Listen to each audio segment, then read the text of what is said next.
ಸಾಮಾನ್ಯವಾಗಿ ಪ್ರತಿಯೊಬ್ಬರಿಗೂ ಚಿರಪರಿಚಯ ಇರುತ್ತೆ ಈ ಬಳ್ಳಿಯನ್ನು ನಾವು ಸೀಲ್ಡಂಬು ಅಂತ ಕರಿತೀವಿ.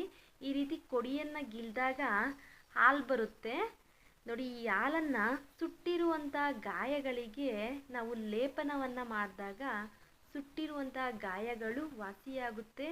ಹಾಗೆ ಕಾಲಕ್ರಮೇಣವಾಗಿ ಹಚ್ಚುತ್ತಾ ಬಂದರೆ ಆ ಸುಟ್ಟಿರುವಂತಹ ಏನು ಜಾಗದಲ್ಲಿ ಬಿಳಿಯ ಒಂದು ಮಾರ್ಕ್ ಆಗಿರುತ್ತೋ ಆ ಮಾರ್ಕ್ ಸಮೇತ ಹೋಗುತ್ತೆ.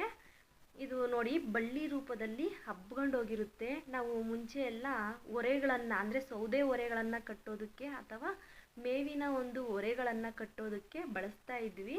ನಿಮ್ಮ ದಾರಿಯ ಅಂಚುಗಳಲ್ಲಿ ಬೇಲಿ ಪದೇ ಮೇಲೆ ಹಬ್ಬಿ ಹೋಗಿರುತ್ತೆ ನೋಡಿ ಯಾವ ರೀತಿ ಹಾಲು ಬರುತ್ತೆ. ನಾವು ಈ ಒಂದು ಕೊಡಿಯನ್ನು ಅಥವಾ ಎಲೆಯನ್ನು ಗಿಲ್ದಾಗ ಸುಮಾರು ಹೃದಯದ ಆಕಾರದಲ್ಲಿರುತ್ತೆ. ಈ ಎಲೆಗಳು ನೋಡ್ಬೋದು, ತುಂಬ ಹಚ್ಚ ಹಸಿರಾಗಿರುತ್ತೆ.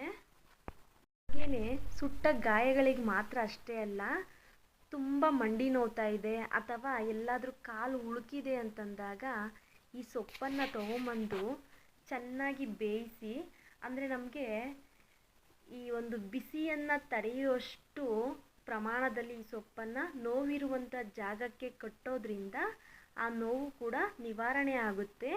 ಈ ಅಂಬನ್ನು ನಿಮ್ಮ ಹಳ್ಳಿ ಕಡೆ ಏನಂತ ಕರಿತೀರೋ ಕಮೆಂಟಲ್ಲಿ ತಪ್ಪದೆ ತಿಳಿಸಿ. ನಮ್ಮ ಹಳ್ಳಿ ಕಡೆ ನಾವು ಸೀಲ್ಡಂಬು ಅಂತ ಕರಿತೀವಿ. ನಿಮ್ಮ ಒಂದು ಹಳ್ಳಿ ಕಡೆ ಈ ಬಳ್ಳಿಯನ್ನು ಏನಂತ ಕರಿತೀರೋ ತಿಳಿಸಿ.